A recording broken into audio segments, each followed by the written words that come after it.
Assalamualaikum warahmatullahi wabarakatuh.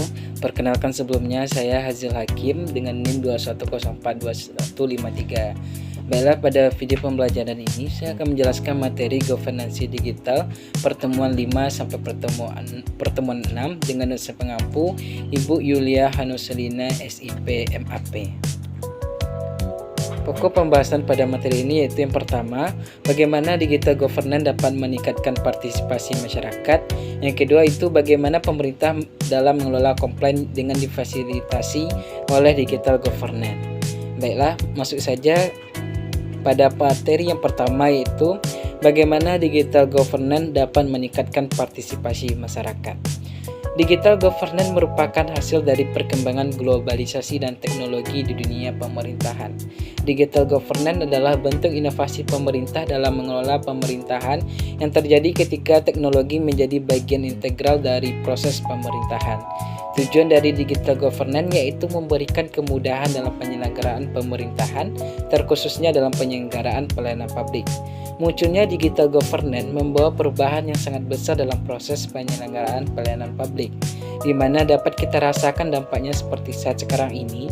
Adanya digital governance memberikan kemudahan baik bagi pemerintah maupun bagi masyarakat. Penggunaan digitalisasi dalam penyelenggaraan pelayanan publik memberikan kemudahan bagi pemerintah dalam menyampaikan kebijakan yang diambil kepada masyarakat. Dengan begitu, pemerintah dapat lebih efisien menyampaikan kebijakan kepada masyarakat melalui penggunaan teknologi.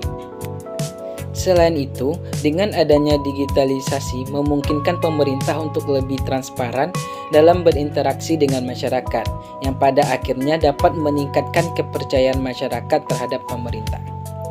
Demikian pula bagi masyarakat, digitalisasi dalam penyelenggaraan pelayanan publik telah membawa banyak kemudahan bagi masyarakat, di mana masyarakat sekarang dapat dengan mudah mendapatkan informasi tentang kebijakan pemerintah, serta dapat dengan mudah mendapatkan layanan publik yang mereka butuhkan. Contohnya, ketika mengurus keperluan administratif, masyarakat dapat melakukannya secara online menggunakan perangkat digital yang dapat diakses kapan saja dan di mana saja. Selain itu, dengan adanya digital governance dalam penyelenggaraan pelayanan publik dapat meningkatkan partisipasi publik.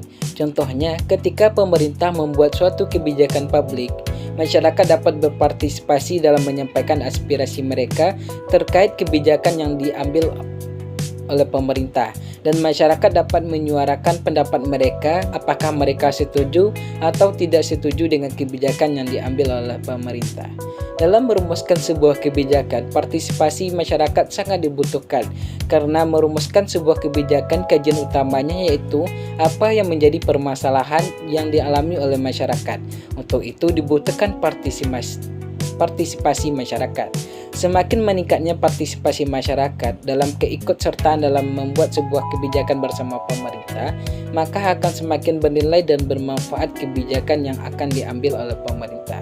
Media e-participation merupakan salah satu bentuk partisipasi yang melibatkan masyarakat, pemerintah, dan organisasi yang didukung oleh teknologi informasi dan komunikasi. Contoh kasus penggunaan media participation, yaitu penggunaan media Facebook oleh Dinas Perhubungan Bojonegoro. Sejak tahun 2016, Kabupaten Bojonegoro telah memiliki platform Open Government Partnership atau pemerintahan terbuka yang menunjukkan keterbukaan pemerintah terhadap publik dalam memberikan layanan serta menerima kritikan, masukan, dan partisipasi masyarakat. Dinas Perhubungan Kabupaten Bojonegoro memanfaatkan Facebook sebagai media komunikasi dengan masyarakat yang menjadi penerima layanan di bidang transportasi. Facebook digunakan sebagai media pemberitaan tentang aktivitas dan kegiatan yang dilaksanakan oleh Dinas Perhubungan Kabupaten Bojonegoro, serta menjadi wadah partisipasi publik tentang masalah transportasi yang terjadi di sekitar mereka. Melalui partisipasi publik ini dapat membantu perencanaan transportasi yang dilakukan oleh Dinas Perhubungan Kabupaten Bojonegoro. Baiklah, kita masuk kepada pembahasan materi yang kedua, yaitu bagaimana pemerintah mengelola komplain dengan difasilitasi oleh digital governance. Salah satu upaya dalam meningkatkan kualitas pelayanan publik yaitu dengan meningkatkan partisipasi masyarakat dalam pelayanan publik.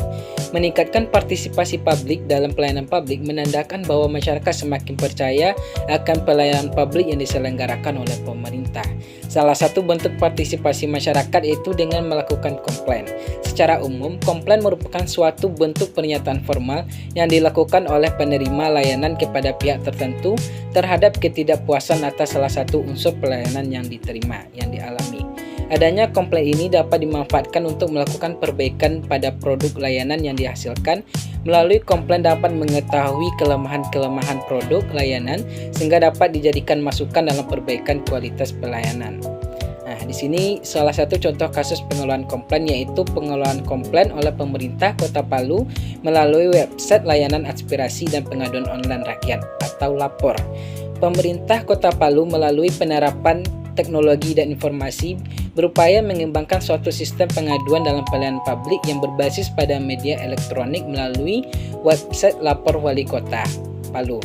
Dikembangnya website lapor Wali Kota Palu ini bertujuan untuk mengakomodir dan menyeragamkan penanganan pengaduan di lingkungan pemerintahan Kota Palu. Website ini juga dalam rangka mewujudkan era layanan publik yang berbasis elektronik.